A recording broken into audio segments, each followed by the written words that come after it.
loyalty, honour, respect. When you lose even one of those, you take something away from those around you. The ones you love, your friends. We let down those closest to us without ever realising we'd done so. The people that didn't leave work at night. They worked the railways for the love of railways. They weren't silenced, they weren't subdued. They just didn't have anything to object to. By the time they realised there was a problem, it was too late. We didn't stifle them, we didn't lock them away, we didn't lie to them. We committed the worst sin of all. We just didn't listen.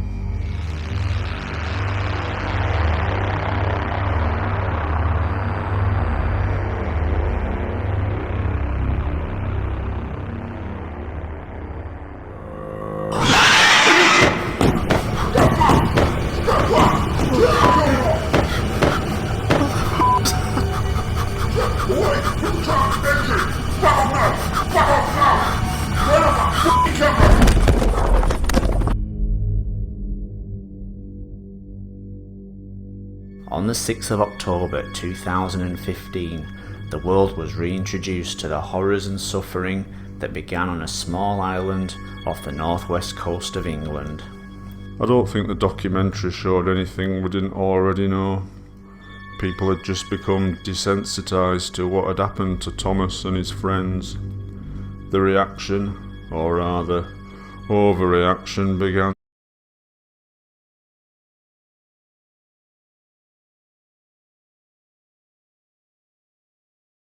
Straight away.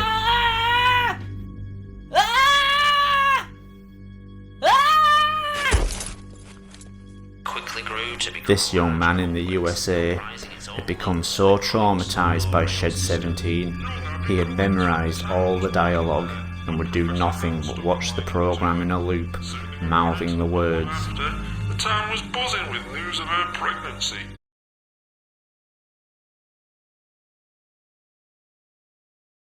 He would later be taken away to a psychiatric unit. Many viewers would be offered similar treatment, often being asked to illustrate what scared them, and confronting it as a successful therapy. This young man began making his own model railway stories as a form of treatment. Soon many of these people would be allowed limited access to the outside world, even beginning to form social connections to people, and in some cases, form friendships. After the Thomas incident became public, the tourist trade began to dry up. People stopped coming to Sodor for biofusion operations, and so there were massive layoffs on the railway itself. Numerous attempts were made to salvage the tourist trade on Sodor. Finally, in a last-ditch attempt, the railway was promoted with an ill-judged celebrity endorsement. Of the train. But it wouldn't just be young people suffering. Many would suffer trauma in their own way, both human and biofused.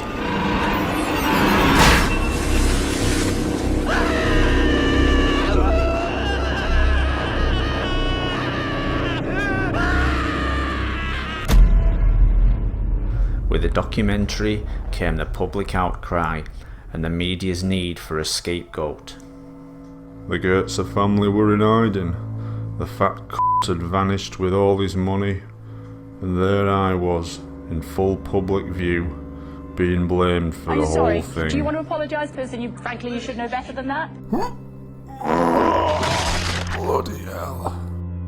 I was finally given the chance to tell my side of the story on national television, tell people what actually happened, and acquit myself in the eyes of the public.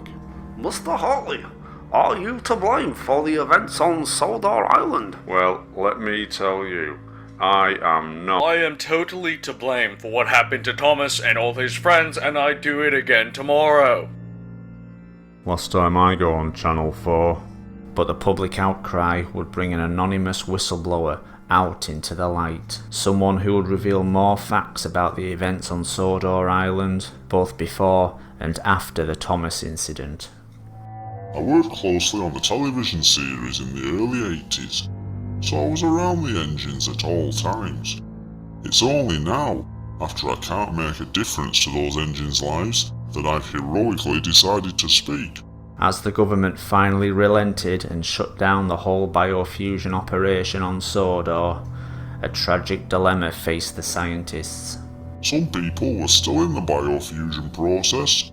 Being in process is the last place anyone wants to be. They had to complete their procedures quickly, or they'd be left to die. That meant turning them into the simplest form of life that existed.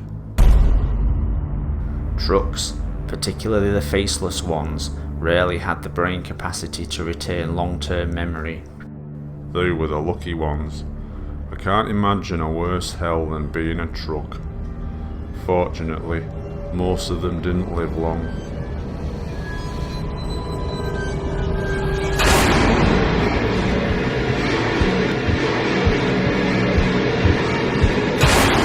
The biological organs' exposure to the open world meant an increased risk of infection and slow, painful death.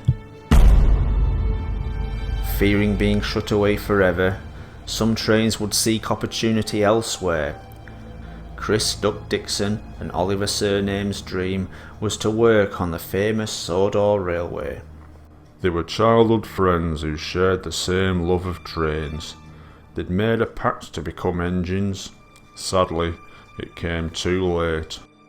The ban on biofusion came into effect just after Oliver and Duck were looking forward to working on the railway. When it looked as though they would be locked away forever, the Japan Railway Group offered them work on their railway. Just after Oliver and Duck were looking forward to working on the railway. When it looked as though they would be locked away forever, the Japan Railway Group offered them work on their railway. Duck and Oliver jumped at the chance. The travel was paid for by the Japanese railway, and they couldn't wait to be there. Unfortunately, arriving in Tokyo, Duck and Oliver would find that, under Japanese law, they weren't recognised as human beings, and so had no rights at all. They would soon learn their true fate.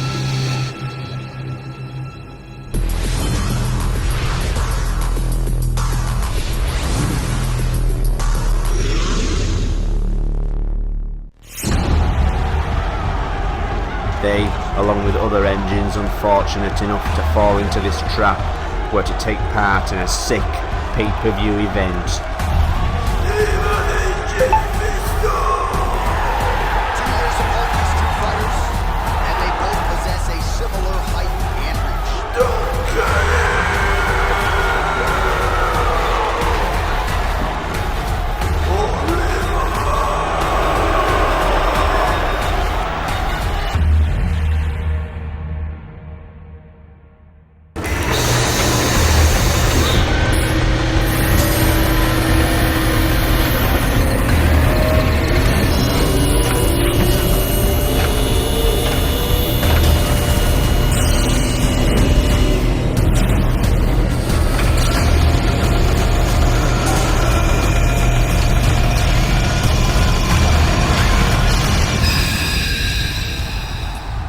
Fitted with pneumatic joints, stabilizers and supports, they were ready for the main event.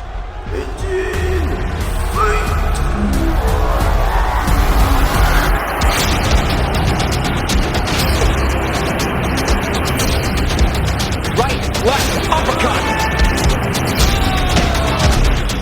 Nice shot. Both men landed in that exchange.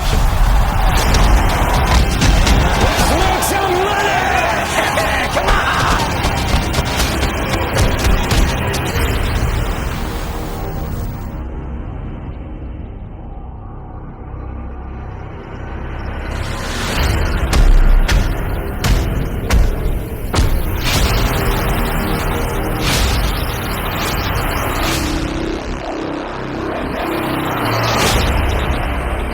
They both knew this was a battle to the death. so they had to put their friendship aside.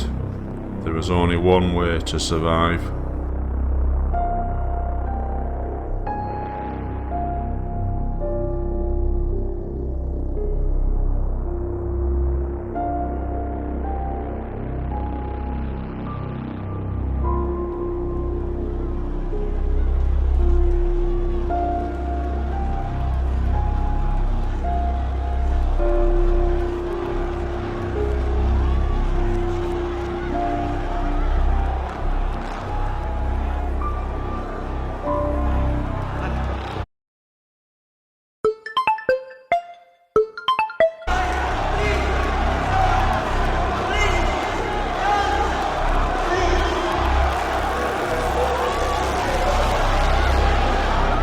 Other engines would welcome opportunities offered by the British government. The British government had banned the use of biofusion publicly, but couldn't ignore the military opportunities. Selling war to the world was too profitable. Hitlogistics was the military contractor secretly tasked with continuing the work Sodor research had begun. The first task was finding as many engines as possible. Biofused material had become rare, and Hitlogistics immediately recruited people to hunt down as many decommissioned engines as possible. One was an old colleague we all called Friend. Even when he was being interviewed for the Shed 17 documentary, he was neck deep in secret government research. His biggest dream was much more sinister. Project G-1 was Professor Owen Ruth's dream, the breaking down of biofused matter to their very cells, and then deprogramming them. Engine remains being reused to form anything they wanted. In the project, these cells have their DNA instructions removed. Biofused stem cells, which can then adapt and assume any form necessary. It is for this purpose we have begun making extensive research into twins. Annie Clarabella and Kevin Diesel had met as rail enthusiasts, fallen in love, and gotten married within weeks of meeting. The next step in their eyes was to become biofused. It was the most romantic thing in their eyes. He would become an engine, she a coach, and they would ride the rails together. Kevin became his namesake, a sleek black diesel engine. It was Annie's operation where things didn't go to plan. As Annie's cells were being reprogrammed, they split in the early stages of the operation, and two coaches were created, although these twins were far from identical. People started to notice just how many twins were being created on the island, but the questions were brushed off or ignored. In an effort to deflect criticism, Annie and Clarabelle, the first two biofused coaches, were put into service straight away. Everyone was very excited. No one seemed to ask about where all the organic parts were in a coach.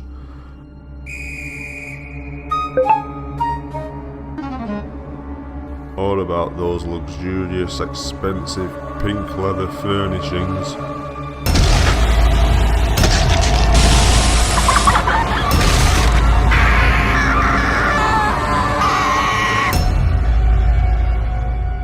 I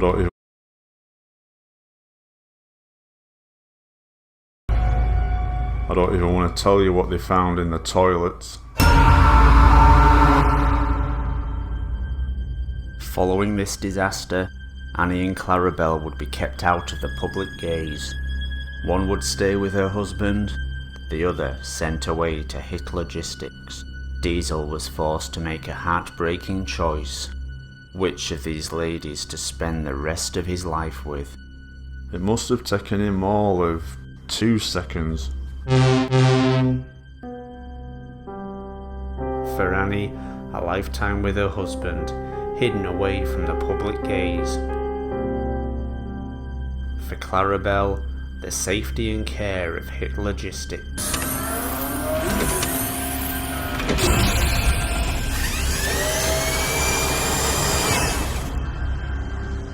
Hit Logistics weren't just interested in how twins were created, it was the abilities they had because of it. The telepathic links between twin engines was found to be incredibly powerful.